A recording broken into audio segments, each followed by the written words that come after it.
One of the fundamental building blocks of a microprocessor is the register. It's the fundamental place that you store data that you're trying to manipulate within the CPU. And certainly within Ben Eater's breadboard computer project, registers are, his fundamental building block. And he used the 4-bit D-type register, the SN74LS173. So the Lucid language has as one of its fundamental building blocks a D flip-flop, and that's what this component is right here. It's a D flip-flop. But what makes this 173 unique is that it adds some other circuitry around the D flip-flop to make it a D-type register. One of the features that we need is the ability to enable the reading of the D signal or not, because the way the flip-flop typically works is that when the clock goes high, whatever is sitting on the D signal gets transferred over to the Q signal and is held until the next clock transfer occurs.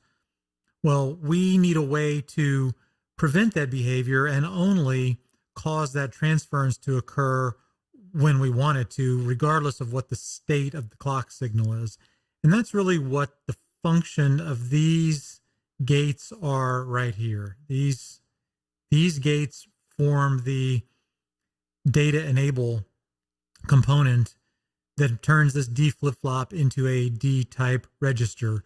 Now, there's some other components out here dealing with how the Q signal gets put out to the outside world. We won't really deal with that now, and there's actually some unique things of interest as you think about an FPGA, but we won't really talk about that in this particular video. What I want to focus on is taking a D flip-flop representation in Lucid code and adding these components and making it a D-type register.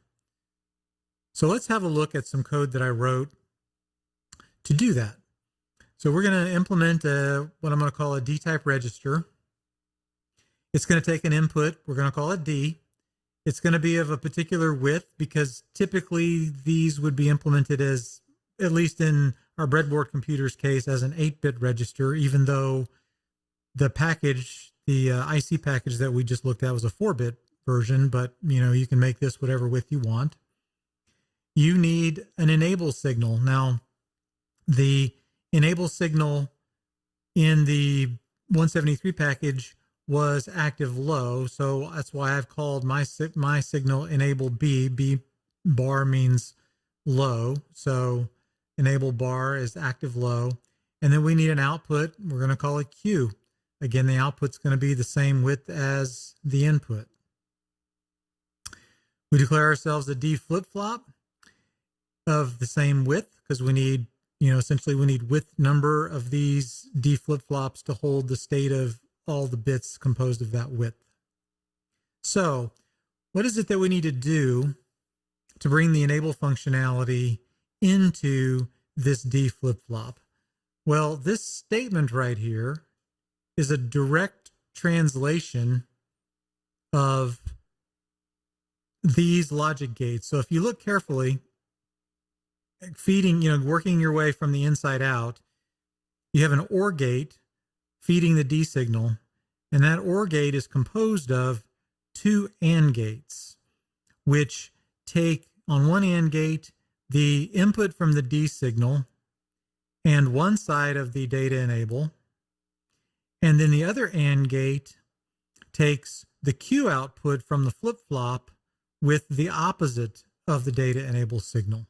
So if we look back over here at the code, you can see that this does exactly the same thing. We've got there's our OR gate right here, and then our 2 AND gates.